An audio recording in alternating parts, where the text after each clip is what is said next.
Bonjour, aujourd'hui je vous présente un rapport de Coinbase sur le marché crypto sur l'année 2024, de très intéressantes analyses et prédictions sur l'année 2024. Le rapport fait 83 pages, on va parcourir les grandes lignes, je vais vous donner mon avis, mais voilà, on va pas lire ligne par ligne bien sûr, si ça vous intéresse, vous avez le lien dans la description. On va parler de Bitcoin, d'Ether, L1, L2, tokenisation, stablecoin et pas mal d'autres choses. Donc déjà sur l'année 2023, ce qu'on peut bien sûr noter, c'est que ça s'est plutôt bien porté. Les cryptos ont quasiment, enfin ont globalement doublé, on va dire, sur l'année. Il y a plein de choses. Il y a eu pas mal de, il y a eu la crise bancaire aux États-Unis qui a créé aussi pas mal de doutes sur le système financier classique et du coup le Bitcoin était perçu comme une solution alternative. On a eu l'annonce de l'ETF Spot Bitcoin qui a relancé complètement le marché. Et pour Coinbase, l'année 2024 aussi, ça sera toujours au moins au cours de la première partie de l'année, toujours porté par le Bitcoin au niveau des institutionnels qui vont continuer à arriver selon eux sur le Bitcoin sur l'année 2024. Après, c'est totalement cohérent avec l'ETF qui devrait être validé dans les prochains jours, d'ici début janvier. Donc voilà, pour eux, ça continue. Le Bitcoin devrait toujours être porté par cet enthousiasme global autour de l'ETF, autour des institutionnels. Ensuite, selon Coinbase, le précédent cycle, on avait pas mal de solutions de Layer 1 sur lesquelles les gens étaient en train d'investir. On avait voilà, les Solana, Avalanche, Luna, etc. Et là, selon eux, sur l'année 2024, on devrait plus se concentrer sur des applications en fait, de finances décentralisées, les Web3 apps, qui devraient vraiment porter, enfin qui devaient tirer beaucoup d'investissements. Et d'ailleurs, pendant ce dernier bear market, il y a eu beaucoup de développement autour de tout ça, autour des solutions de niveau 2, pour pouvoir construire des solutions, des applications de finances décentralisées avec le moins de frais possible. Et pour eux, du coup, ça sera un gros sujet sur l'année 2024. Il y a une grosse tendance aussi en ce moment, c'est tout ce qui est autour des blockchains modulaires, qui vient en opposition aux blockchains monolithiques. C'est-à-dire, en fait, les blockchains monolithiques, c'est les blockchains qui veulent un peu tout faire. Par exemple, Ethereum, Solana, enfin, une blockchain complète avec le stockage de données, l'exécution des contrats, etc. Les blockchains monolithiques, les blockchains plutôt modulaires viennent plutôt répondre à un besoin spécifique. Celestia, par exemple, est une blockchain modulaire dont le but est d'offrir de la capacité de stockage, de l'offrir de la data availability pour que les autres blockchains puissent venir et stocker des choses dedans, pour que les diverses solutions de niveau 2 viennent stocker des choses sur Celestia. Et ça a plutôt bien marché sur Celestia après un bon airdrop. Et le cours de Celestia a vraiment augmenté. Et selon eux, en fait, il va toujours y avoir ce débat entre blockchain modulaire et blockchain monolithique, et ça ne sera pas résolu tout de suite. Donc globalement, ils se mouillent pas trop en disant qu'on va continuer à discuter, à tester, et on verra ce que le marché va apprécier au niveau de ces types de blockchain. Il faut savoir que toutes les données partent ici jusqu'au 30 novembre 2023, donc il y a des choses qu'ils n'ont pas pu prendre en compte, je pense, comme l'envolée de Solana depuis, mais voilà, ça vous donne une idée pour dire que toutes ces réflexions étaient figées, on va dire, au 30 novembre 2023. Autre point, selon Coinbase, en fait, la prolifération des solutions de niveau 2, il y en a eu énormément là qui sont créées dernièrement. Toute cette prolifération n'a pas entraîné en fait une baisse du nombre de transactions, une baisse de l'activité sur le réseau Ethereum. Et en fait, ce qu'on a plus observé, c'est plus une baisse de l'activité sur les autres solutions de niveau 1. Donc, je vais dire par exemple Avalanche, etc., qui se sont plutôt, qui sont venus sur les solutions de niveau 2.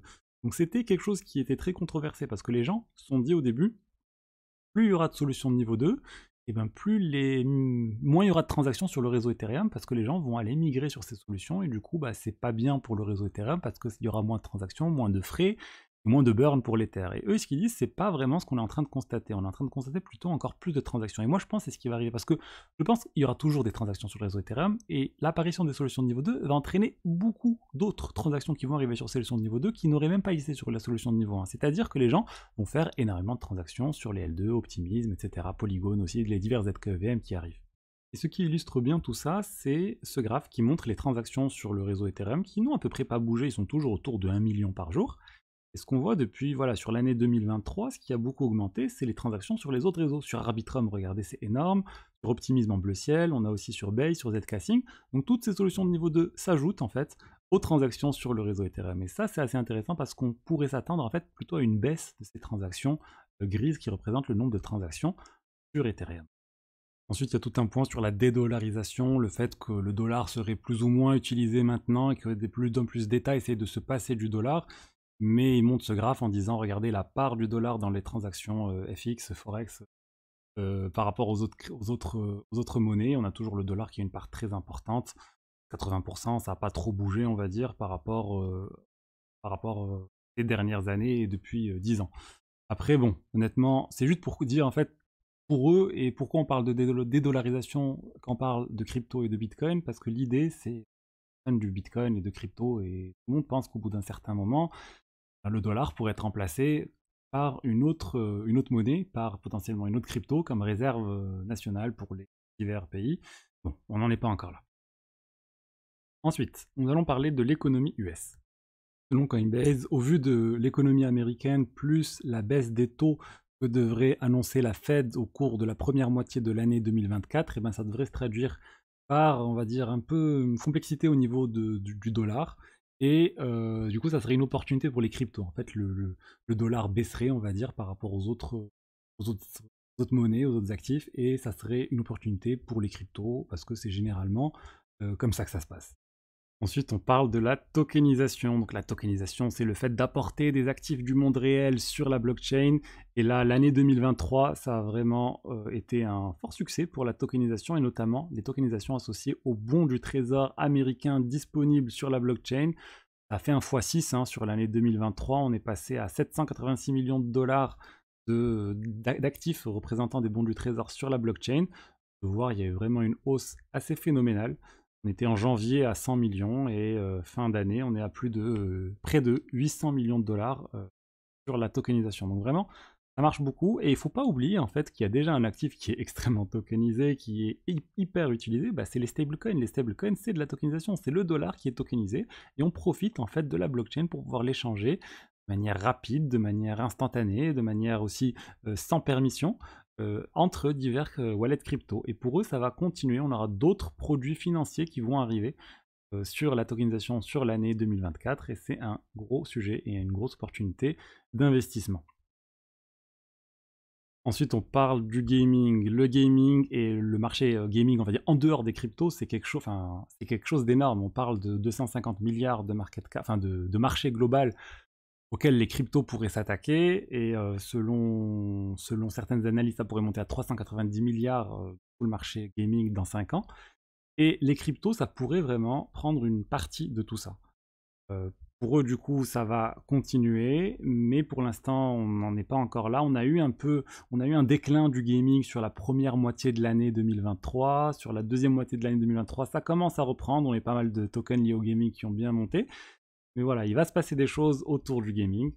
Et Coinbase pense que le lancement de certains jeux majeurs en 2024 pourrait vraiment concrètement nous aider à dire si réellement il y a une demande, si réellement ça va marcher.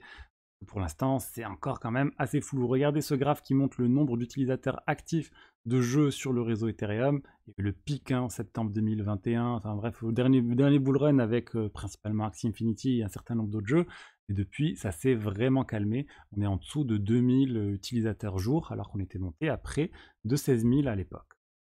Ensuite, Coinbase nous parle de termes qu'on n'a pas souvent entendus. On parle de DePIN et de Decomp. C'est quoi? C'est Decentralized Physical Infrastructure Network et Decentralized Compute. Ça veut dire quoi? C'est-à-dire les réseaux, vraiment, les réseaux d'infrastructures décentralisés qui peuvent apporter un certain nombre de choses. Ça peut apporter du stockage, ça peut apporter des réseaux mobiles. L'idée, c'est une infrastructure vraiment technique, mais avec une incitation financière liée à un token qui permet de développer cette infrastructure technique, comme on a pu le voir avec Helium, le réseau mobile, le réseau internet décentralisé, ou autre pour Render. Et Decomp, c'est plus la partie focalisée sur le compute, sur, on va dire, l'aspect utilisation et disponibilité des ressources pour réaliser des calculs. Et ça aussi, c'est quelque chose qu'on voit de plus en plus avec tout ce qui est IA. On a vu TensorFlow, on a vu un certain nombre d'autres projets de ce type. Et pour eux, ça va continuer à se développer. C'est une grosse thèse d'investissement pour Coinbase. Ils disent clairement, voilà, le DePIN, ça représente vraiment un vrai cas d'usage, peut vraiment changer les choses. Et autre chose, c'est l'aspect identité décentralisée. C'est aussi quelque chose qui va continuer à se développer pour eux. Ça existe déjà, tout ce qui est identité décentralisée, ça commence, les ENS, le fait de se connecter avec une adresse crypto sur un site, c'est une manière d'avoir une identité décentralisée. Mais là, ça va aussi continuer à se développer. Il devrait y avoir pas mal d'innovations sur ce point. Et là, on passe au futur de la blockchain et je suis vraiment d'accord avec ce point. Pour eux, l'expérience utilisateur crypto doit réellement s'améliorer si on veut vraiment passer des early adopters, c'est-à-dire des utilisateurs actuels qui utilisent la crypto, à embarquer le plus de monde possible et que la crypto devienne le plus mainstream possible. Actuellement, l'expérience utilisateur n'est toujours pas bonne, c'est compliqué, c'est vraiment pas adapté à Madame Tout le Monde, à Madame Michu ou autre, c'est très très compliqué de gérer une site phrase correctement, de se connecter, de sauvegarder sa clé, de réaliser des approvals, de révoquer les approvals, il y a plein de payer les frais de transaction, bref, c'est pas simple actuellement les cryptos, mais voilà, il faudrait simplifier tout ça. Après, il y a certaines initiatives qui ont commencé, un wallet aussi qui sont plus faciles d'utilisation. On a Ledger qui a fait des tentatives pour essayer d'apporter, on va dire, une solution de backup clé en main pour les utilisateurs. Il y a plusieurs tentatives, on va voir s'il y en a vraiment qui vont fonctionner. Autre point pour l'année 2024, c'est tout ce qui est lié aux validateurs sur le réseau Ethereum ou autre, avec un certain nombre de surcouches qui sont en train de naître pour permettre aux validateurs d'avoir des gains supplémentaires. Je pense ici au restaking particulièrement et la solution d'Eigenlayer qui a été lancée. D'ailleurs, vous pouvez déjà vous restaker de vos tokens Ether pour pouvoir avoir du rendement en plus et pour pouvoir sécuriser d'autres blockchains. Et c'est vraiment quelque chose pour moi qui va prendre de plus en plus d'ampleur et c'est un risque aussi pour la centralisation d'Ethereum s'il y a trop de choses sur Eigenlayer. C'est un point vraiment de centralisation encore plus que Lido qui y a déjà une très grosse part du staking sur Ethereum. Ensuite, on va parler du Bitcoin. On devrait continuer d'avoir un Bitcoin fort en 2024 parce qu'il y a plein de thèmes positifs autour du Bitcoin, le l'ETF spot Bitcoin, on a le halving, on a aussi la baisse des taux d'intérêt qui arrive. Pour vraiment, ça continue. Si on fait le bilan sur l'année 2024, il y a eu plein d'événements marquants.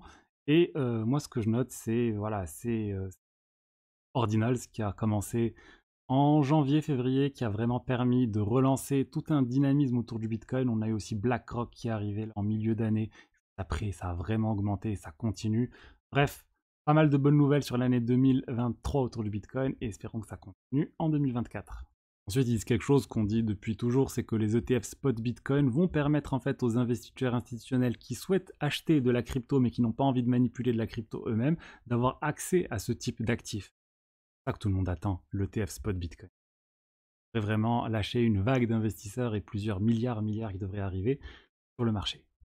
Petite interruption pour vous dire que ma formation se termine, les inscriptions à ma formation se terminent mardi soir, donc demain soir, je ne sais pas quand vous regardez cette vidéo. Ça parle de finances décentralisées, ça parle de rendement, comment générer le meilleur rendement possible avec vos cryptos. C'est une série de vidéos détaillées où je vous explique plein de choses. On parle de staking, de DEX, de prêt, d'emprunt, de stablecoin, d'énormément de choses pour générer vous-même le meilleur rendement possible sans passer par un exchange centralisé. Vous pouvez vraiment être maître, on va dire, de votre rendement, de vos cryptos et de les faire fructifier le mieux possible. Donc vous avez le lien dans la description, sinon c'est Crypto Flash France. Il y a un bonus, c'est moins cher actuellement. Voilà, quand ça rouvrira, ça devrait passer à un niveau supérieur. On revient au Bitcoin et aussi les bonnes nouvelles autour du Bitcoin pour Coinbase, c'est que sur l'année 2024 en fait, c'est qu'il y a peu de choses qui vont venir vraiment entraîner une pression vendeuse massive pour le Bitcoin. Oui, il y a un petit peu de Bitcoin qui vont être vendus avec les liquidations de FTX et de Mt. Gox, mais ça ne devrait pas venir faire chuter le marché massivement par rapport à la market cap globale du Bitcoin, c'est pas grand chose. Ensuite, on a le halving. Le halving du Bitcoin, c'est prévu là bientôt dans quelques mois. Avril 2023, on devrait avoir cet événement qui devrait réduire la quantité de Bitcoin créée toutes les 10 minutes par 2, comme c'est le cas tous les 4 ans. Et la force du Bitcoin, c'est cette politique monétaire qui est inscrite en dur dans le code, qui ne peut pas évoluer avec le code tel qu'il est, et qui fait que si la demande reste la même, et ben il y a moins d'offres, et du coup le prix du Bitcoin augmente. D'un point de vue technique aussi, Coinbase note que les progrès techniques autour du Lightning Network, la solution de niveau 2 du Bitcoin pour pouvoir scaler et pouvoir réaliser un plus grand nombre de transactions sur le Bitcoin a continué sur l'année 2023. Du coup, ça devrait encore continuer. C'est quelque chose qui est très important si on veut acheter un café avec un Bitcoin. Ça ne pourra pas se faire sur le réseau principal Bitcoin à cause des frais, mais avec le Lightning Network, c'est quelque chose qui est envisageable. Ensuite, parlons d'Ethereum. Eh bien, Ethereum, ça reste l'une des plateformes les plus importantes crypto pour eux, mais le fait que l'année 2023 a vraiment été orientée autour du Bitcoin, eh bien, la dominance de l'Ether par rapport au reste des crypto-monnaies a baissé et elle est passée à 18%. À l'heure où j'enregistre cette vidéo, on est même à 16,4%. Et on peut voir que le Bitcoin plutôt, que l'Ether a eu une année aussi très agitée, on va dire. Plusieurs news sont sorties sur le Bitcoin, plusieurs révolutions. On a eu la mise à jour Shanghai, Chapella, qui a permis de pouvoir retirer les Ethers qui étaient stakés. On a eu plein d'annonces de solutions L2. L'annonce de BlackRock qui a quand même entraîné une hausse du cours de l'Ether. Et on a aussi eu BlackRock qui a fait le dépôt de l'ETF Spot Ether en fin d'année, qui a aussi contribué encore à la hausse du cours du Bitcoin. Et surtout, ce qu'il faut noter, c'est que depuis cette mise à jour Shanghai qui a eu lieu, et ben, la demande pour staker des Ethers a vraiment explosé. On a eu 9 millions d'Ethers de plus qui sont arrivés entre avril et novembre 2023, alors que tout le monde pensait que cette mise à jour, beaucoup de personnes pensaient qu'elle allait entraîner un retrait massif des Ethers stakés, parce que jusqu'à maintenant, les Ethers qu'on stakait sur Ethereum, avant cette mise à jour, on ne pouvait pas les déstaker, on ne pouvait pas les retirer, et ben depuis cette mise à jour, c'est possible, et au final, les gens, au contraire, ils ont eu encore plus confiance dans le réseau, maintenant qu'ils pouvaient retirer tout ce qui était staké, ils ont staké encore plus. Ce graphique aussi est très intéressant car il montre le nombre de transactions par seconde sur le réseau Ethereum depuis janvier 2022, qui est resté assez stable, peut-être un petit peu baissé, autour de 10 transactions par seconde. Et les transactions par seconde pour les roll-ups, ces solutions de niveau 2 sur Ethereum, lui, n'a fait qu'augmenter parce qu'il y a de plus en plus de roll-ups, de plus en plus de demandes sur ces roll-ups, et qu'on est à voilà, plus de 60 transactions par seconde en comptant les roll-ups. Après, oui, attention, il y a aussi pas mal de chaînes avec du volume un peu artificiellement élevé, par exemple sur Zcasing, où il y a des gens qui s'attendent à avoir un airdrop, du coup ils sont en train de farmer la solution, mais ça montre quand même qu'il y a beaucoup de demandes sur ces solutions de niveau 2. Ce qui est intéressant aussi, c'est que sur Ethereum, on a beaucoup de choses différentes qui se passent sur cette blockchain. Pas que des NFT, on n'a pas que du trading, on a plein de choses. Et là, on peut voir par exemple qu'on a beaucoup de transactions liées au roll-up, c'est ce qu'on voit qui est en bleu. On a aussi beaucoup de choses liées au bot Telegram, ceux qui veulent sniper des cryptos le plus rapidement possible en passant par Telegram et les divers bots qui sont présents. On a aussi pas mal de choses liées aux exchanges NFT, même si ça a beaucoup baissé. Bref, c'est assez varié et ça c'est tant mieux parce que ça montre qu'il y a de la demande pour plein de choses différentes et quand on est lié à un seul cas d'usage, il y a le risque que si ce cas d'usage disparaît, ou si ce cas d'usage n'est plus tendance, qu'il y ait beaucoup moins d'activité sur la blockchain donnée. C'est l'avantage d'avoir plein de choses différentes dans un écosystème. Ensuite, un zoom sur le staking sur Ethereum.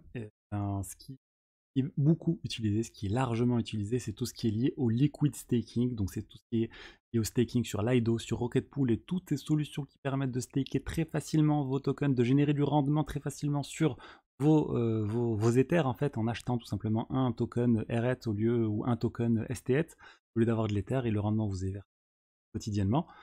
Ça marche très bien. Ensuite, on a aussi les staking pools, des gens qui stake dans des pools. On a aussi des gens qui stake sur des exchanges. On a aussi les solo stakers qui stake eux-mêmes.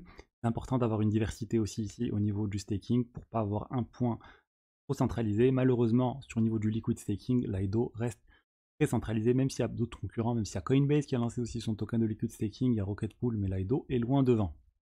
Alors, les prochaines mises à jour Ethereum, on devrait avoir la mise à jour Cancun, devrait introduire surtout le proto Dunk Sharding. J'en ai largement parlé de cette mise à jour, mais elle est très importante parce que ça va permettre de réduire massivement les frais de transaction pour les solutions de niveau 2. Ça va créer un espace à part, on va dire, sur la blockchain qui va être temporaire, sur lesquels les diverses transactions pourront être stockées pendant quelques semaines. Et cet espace coûtera moins cher et du coup ces solutions de niveau 2 pourront en fait stocker pour moins cher des données sur Ethereum. Et ça c'est très intéressant parce que ça permet encore d'avoir des transactions de l'ordre de quelques centimes. Et voilà, ils estiment que ça va réduire entre 2 et 10, de 2 à 10 fois le coût des transactions sur les solutions de niveau 2. L'autre point qui pourrait vraiment aider Ethereum, c'est tout ce qui est Security as a Service. Globalement, c'est le restaking. L'idée, c'est que les validateurs Ethereum pourront venir sécuriser d'autres blockchains. En mettant en jeu en fait les Ethers, et ça va apporter un revenu supplémentaire pour les validateurs. Après, bien sûr, il y aura peut-être un risque, même sûrement des risques supplémentaires associés. Par exemple, le risque d'être slashé s'ils font mal les choses, mais ça fait un revenu supplémentaire et je pense que beaucoup de personnes vont faire cela pour augmenter le rendement sur l'Ether au lieu d'avoir 3-4%, on pourrait imaginer 6, 7, 8% en fonction du nombre de blockchains différentes qui vont être sécurisées par le restaking, par Eigenlayer principalement actuellement. Alors on va parler maintenant des diverses solutions de niveau 1 de Ethereum, des solutions de niveau 2. Bref, c'est Ethereum contre les autres blockchains, c'est comme ça que présente le sujet Coinbase. Et en fait, ce qu'on peut voir dans ce graphe, c'est que jusqu'à voilà, 2020, on avait Ethereum qui représentait la plus grande partie des transactions, en fait, les transactions journalières. Et à partir de 2021, on a eu les Altel 1 qui sont apparus. On a eu Solana, on a eu Avalanche, on a eu toutes ces autres blockchains et la BNB Chain aussi, qui génèrent énormément d'activités et qui depuis sont d'ailleurs toujours dominantes par rapport à Ethereum.